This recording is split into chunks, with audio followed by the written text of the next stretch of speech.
Shugaban ƙasa Bola Ahmed Tinubu ya lashe alwashin cewa gwamnatinsa za ta yi duk mai yiwuwa wajen ceto yaran da aka sace da 'yan bindiga suka yi garkuwa da su a ƙauyen Maga da ke ƙaramar hukumar mulkin Danko Wasago da ke jihar Kebbi. Tinubu, wanda ya samu wakilcin mataimakin shi Kashim Shettima, ya bayyana haka ne yayin da ya kai ziyara jaje a fadar gwamnatin jihar Kebbi.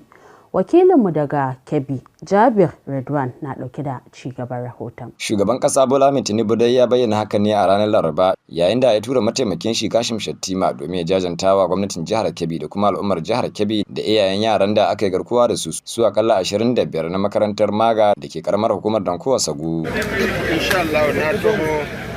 Kebbi da umarnin shugaban ƙasa Bola Ahmed Tinubu in zo in jajantawa gwamnan jihar Kebbi da al'umman jihar Kebbi bisa ga abin da ya faru, kuma tabbatar musu cewa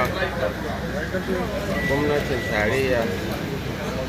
insha Allah za mu haɗa karfi da karfe mu ga cewa mun ceto yaya mai abin da ya faru ba ta Kebbi ba ce da kasa ce. Duk muna da yaya mata kuma mun san yaya muke kama abin bakin ciki ne, abin tada hankali ne,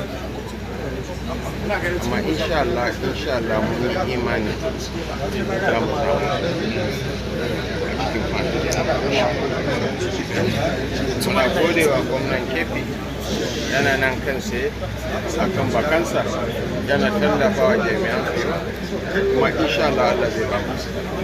Da yake magantawa gwamnan jihar Kebbi Dr. Nasir Idris Kauran Gwandu ya yaba wa shugaban kasa Bola Ahmed Tinubu kan daukar matakin gaggawa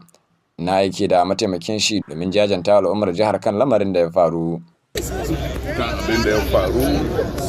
a garin Maga a makaranta, wanda wasu ɓata gari suka zo suka ɗauka mana yara 'yan makaranta, kuma abin jin daɗi ne ba ma gare mu ba ga kowa. Duk wanda a ɗan Kebbi da ɗan Najeriya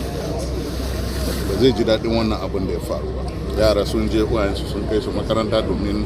neman ilimi, domin su zama wani abu gobe, amma kuma mun yarda cewa haka Allah ya kaddaro. Muna nan muna kokari tare da jami'an tsaro, ba saboda koyi ba, saboda a tabbatar da cewa waɗannan yaran an hito da su,